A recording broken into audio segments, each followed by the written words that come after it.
If you're someone that's been struggling with their taps, trying to use a tap efficiently, maybe you've got a hose, you also want to fill up your watering can, maybe you've got a water butt, maybe you've got an irrigation system and you feel like you're constantly unplugging and plugging your hose, this might be what you're after. The team sent this to me to try out. It does come in other colours. It also comes in a 2-way as well as this 3-way as well. It does have the valves in the front so you can control it, and it has all the fittings as well. Let's install it.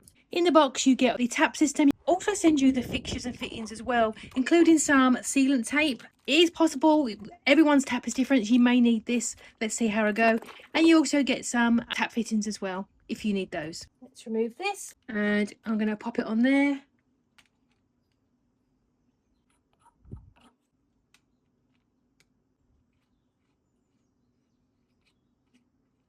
So I've just finger tighted doing that on there. Let's see how it goes. All the valves are open. So you got your 3-way there. Lovely. That wasn't too complicated at all. Let's turn them off. Lovely. That seems really straightforward. I have got all these, but I didn't need them.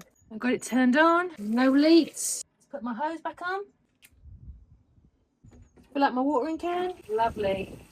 Perfect. Absolutely perfect. I can leave this permanently plugged in now, and I can use this for my watering cans, and I've also got an irrigation system coming. So that's going to be really handy, so I haven't got to keep unplugging it. It's also going to be really good if you've got a washing machine and a dishwasher. You need a splitter for that as well. Absolutely perfect. Fantastic product. It does exactly what it's supposed to.